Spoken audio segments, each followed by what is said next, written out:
श्री दुर्गाय नमः। अथ श्री दुर्गा सप्तशती प्रथमोध्याय।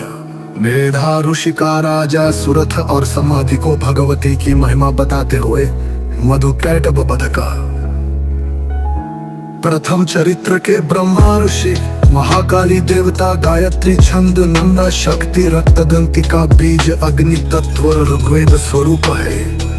श्री महाकाली देवता की प्रसन्नता के लिए प्रथम चरित्र के जप में विनियोग किया जाता है। भगवान विष्णु के सुजान पर मधु और कैटभ को मारने के लिए कमल जन्मा ब्रह्मा जी ने जिनका स्तवन किया था, उन महाकाली देवी का मैं सेवन करता हूँ। वे अपने 10 हाथों में खड्ग, चक्र, गदा, बाण, धनुष, परिघ, शूल, भुशुंडी, मस्तक और शंख धारण करती है।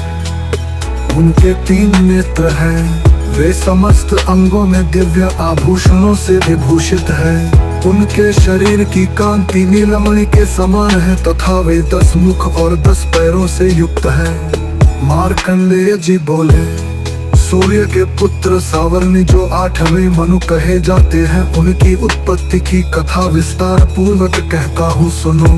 सूर्य कुमार महाभाग सावर्णी भगवती महामाया के अनुग्रह से जिस प्रकार मनवंतर के स्वामी हुए वही प्रसंग सुनाता हूँ। पूर्व काल की बात है। स्वारोचिष मनवंतर में सुरथ नाम के एक राजा थे जो चैत्र वंश में उत्पन्न हुए थे। उनका समस्त भूमंडल पर अधिकार था। वे प्रजा का अपने आदर्श पितरों की भांति धर्मपूर्वक पालन करते थे, तो भी उसमें कोलाबित वसीर नाम के क्षत्रिय उनके शत्रु हो गए। राजा सुरथ की दंड नीति बड़ी प्रबल थी। उनका शत्रुओं के साथ संग्राम हुआ।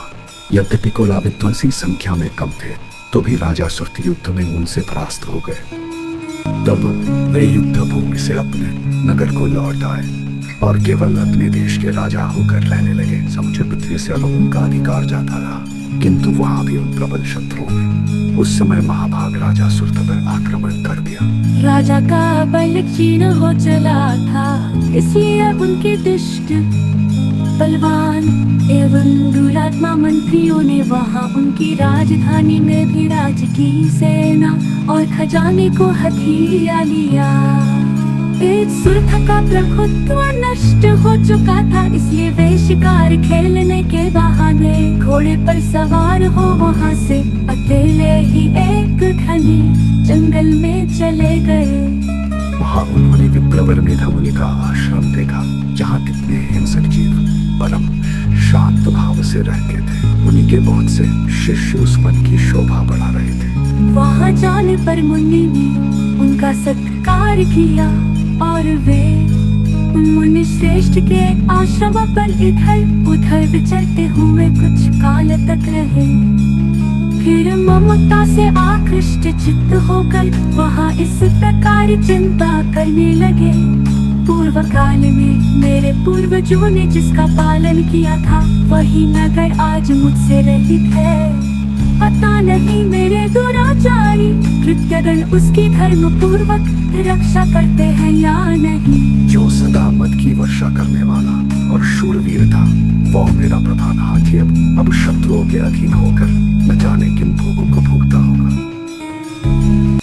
जो लोग मेरी कृपा, धन और भोजन पाने से सदा मेरे पीछे पीछे चलते थे, वे निश्चय ही अब दूसरे राजाओं का अनुसरण करते होंगे।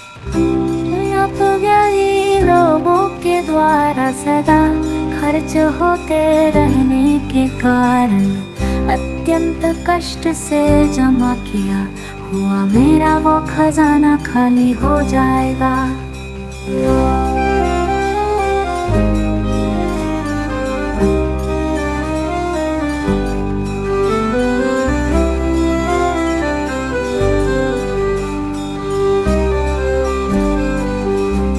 ये तथा और भी कई बातें राजा सुरथ निरंतर सोचते रहते थे। एक दिन उन्होंने वहाँ विप्लवर मेधा के आश्रम के निकट एक वैश्य को देखा और उससे पूछा, भाई तुम कौन हो? या तुम्हारे आने का क्या कारण है? तुम क्यों शोकग्रस्त और अन्य से दिखाई देते हो। राजा सुरथ का ये प्रेम पूर्वक कहा हुआ वचन सुनकर वैश्य ने विनीत भाव से उन्हें प्रणाम करके कहा। वैश्य बोला, राजन, मैं धनियों के कुल में उत्पन्न एक वैश्य हूँ, मेरा नाम समाधि है। मेरे दुष्ट स्त्री पुत्रों ने धन के लोभ से मुझे घर से बाहर निकाल दिया है।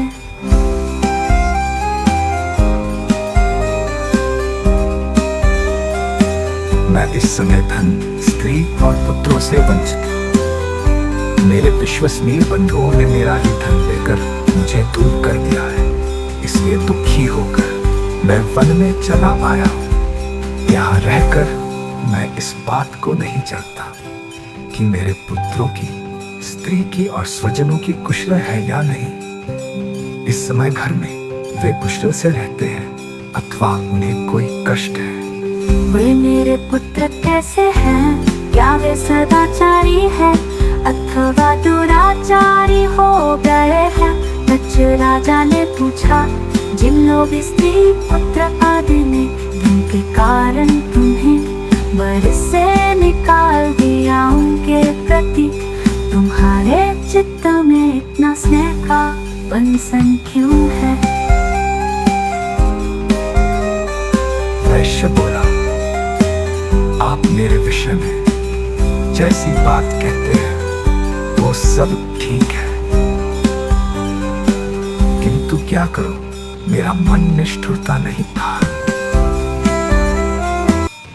जिन्होंने धन के लोभ में पड़कर पिता के प्रति स्नेह, पति के प्रति प्रेम,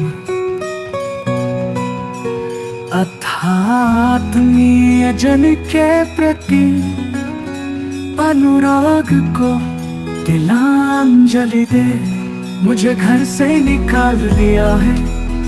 उन्हीं के प्रति मेरे हृदय में इतना स्नेह है।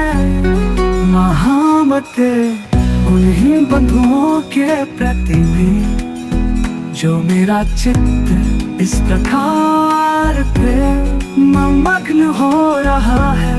ये क्या है, इस बात को मैं जान कर भी नहीं जान पाता।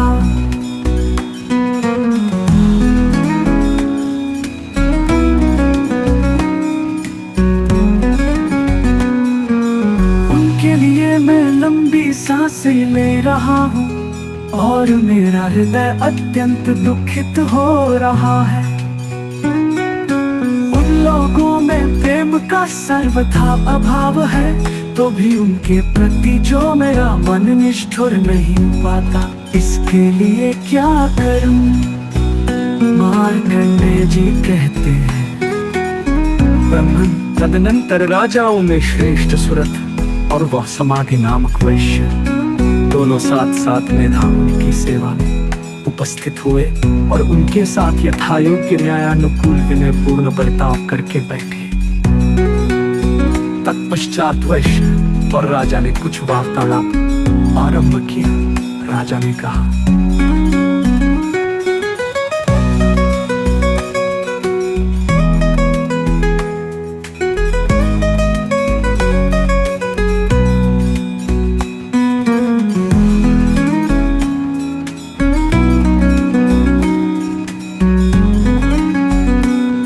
भगवान, मैं आपसे एक बात पूछना चाहता हूँ, उसे बताइए। मेरा चित्त अपने अधीन न होने के कारण वह बात मेरे मन को बहुत दुख देती है। जो राज्य मेरे हाथ से चला गया है, उसमें और उसके संपूर्ण अंगों में मेरी ममता बनी हुई है। श्रेष्ठ, ये जानते हुए भी कि वह अब मेरा नहीं है, अज्ञानी की भांति कि मुझे उससे ये दुख होता है। ये क्या है? इधर ये वैश्य घर से अपमानित होकर आया है। इसके पुत्र, स्त्री और भृत्यों ने इसे छोड़ दिया है। स्वजनों ने भी इसका परित्याग कर दिया है, तो भी ये उनके प्रति अत्यंत हार्दिक स्नेह रखता है। इस प्रकार ये तथा मैं दोनों ही बहुत दुखी हैं, जिसमें प्रत्यक्ष दोष देखा गया है। उस विषय के लिए भी हमारे मन में ममता जनित आकर्षण पैदा हो रहा है। महाभाग, हम दोनों समझदार हैं, तो भी हमें जो मोह पैदा हुआ है ये क्या है? विवेक शून्य पुरुष की भांति मुझ में और इसमें भी ये मूर्ता प्रत्यक्ष दिखाई देती है। ऋषि बोले, महाभाग, विषय मार्ग का ज्ञान सब जीवों को है सलता। इसी प्रकार विषय भी सबके लिए अलग अलग है। कुछ प्राणी दिन में नहीं देखते और दूसरे रात में ही नहीं देखते, तथा कुछ जीव ऐसे हैं जो दिन और रात्रि में भी बराबर ही देखते हैं। ये ठीक है कि मनुष्य समझदार होते हैं, किंतु केवल वे ही ऐसे नहीं होते। पशु, पक्षी और मृग आदि सभी प्राणी समझदार होते हैं। मनुष्यों की समझ भी वैसी ही होती है जैसी उन मृग और पक्षियों की होती है, तथा जैसी मनुष्यों की होती है वैसी ही उन मृग, पक्षी आदि की होती है। ये तथा अन्य बातें भी प्रायः दोनों में समान ही है। समझ होने पर भी इन पक्षियों को तो देखो, ये स्वयं भूख से पीड़ित होते हुए भी तो अवश्य बच्चों की चोंच में कितने चाव से अन्न के दाने डाल रहे हैं। नरश्रेष्ठ, क्या तुम नहीं देखते कि ये मनुष्य समझदार होते हुए भी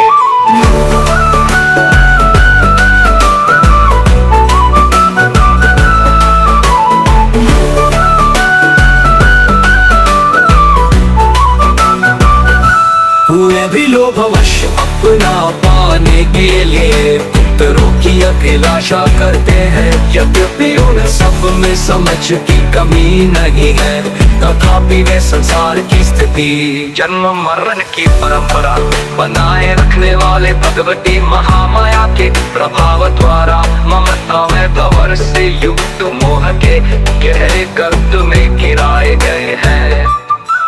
इसलिए इसमें आश्चर्य नहीं करना चाहिए।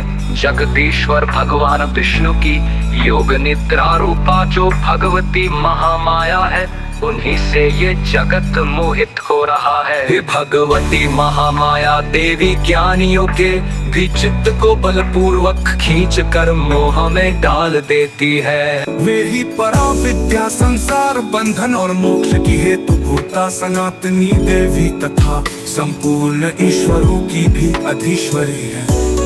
राजा ने पूछा, जिन्हें आप महामाया कहते हैं, वे देवी कौन है? ब्रह्मन, उनका आविर्भाव कैसे हुआ तथा उनके चरित्र कौन कौन है? ब्रह्मवेत्ताओं में श्रेष्ठ महर्षि, उन देवी का जैसा प्रभाव हो, जैसा स्वरूप हो और जिस प्रकार प्रादुर्भाव हुआ सब मैं आपके मुख से सुनना चाहता हूँ।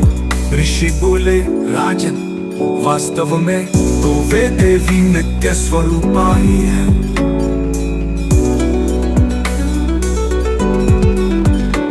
संपूर्ण जगत ही का रूप है तथा उन्होंने समस्त विश्व को व्याप्त कर रखा है, तथापि उनका प्राप्य अनेक प्रकार से होता है।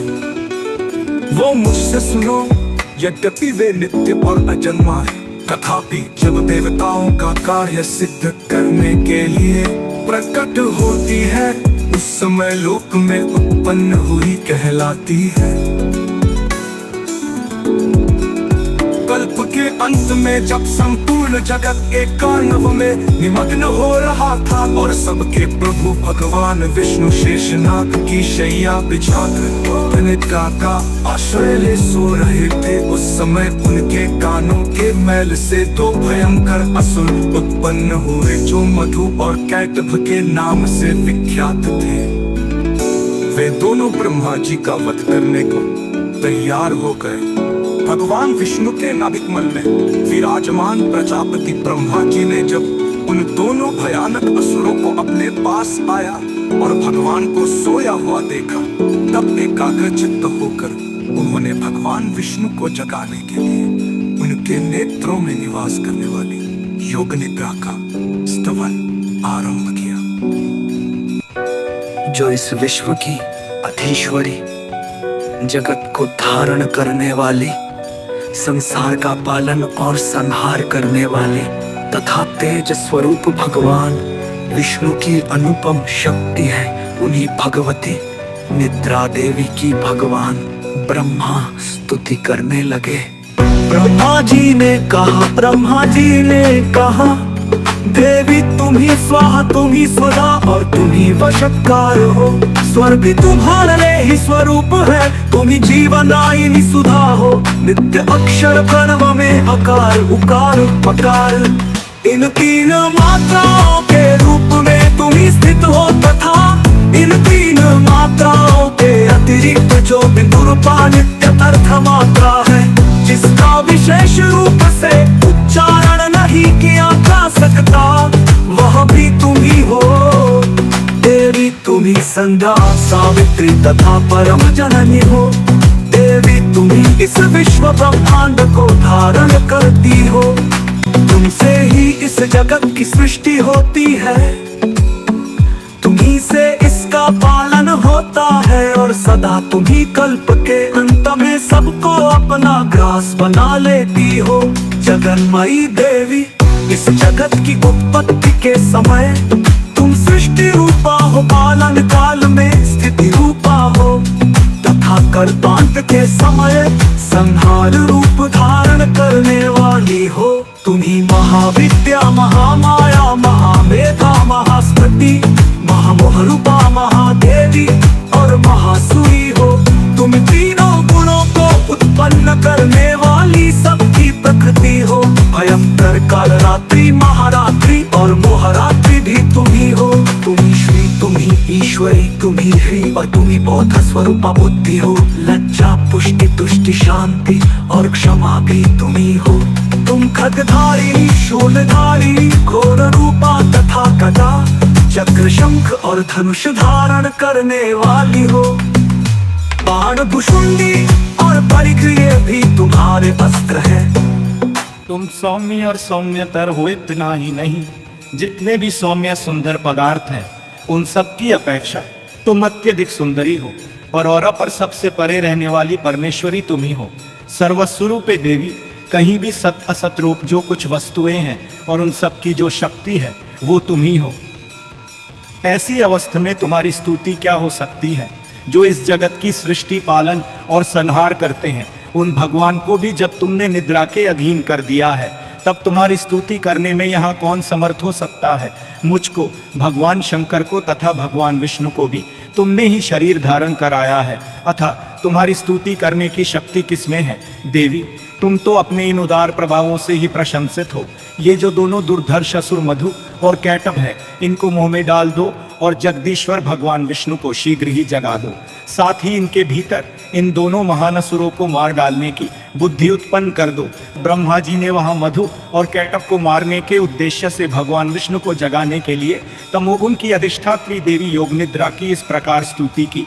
तब वे भगवान के नेत्र, मुख, नासिका, बाहु, हृदय और वक्षस्थल से निकलकर अव्यक्त जन्मा ब्रह्मा जी की दृष्टि के समक्ष खड़ी हो गई। योग निद्रा से मुक्त होने पर जगत के स्वामी भगवान जनार्दन उस एकार्णव के जल में शेषनाग की शैया से जाग उठे।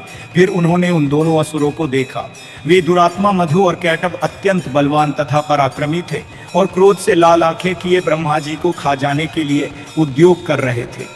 तब भगवान श्री हरि ने उठकर उन दोनों के साथ 5000 वर्षांत केवल बाहुयुद्ध किया। वे दोनों भी अत्यंत बल के कारण उन्मत्त हो रहे थे। इधर महामाया ने भी उन्हें मोह में डाल रखा था।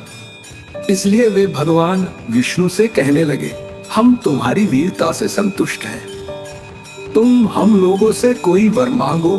श्री भगवान बोले, यदि तुम दोनों मुझ पर प्रसन्न हो तो अब मेरे हाथ से मारे जाओ। बस इतना सा ही मैंने वर मांगा है, यहाँ दूसरे किसी वर से क्या लेना है।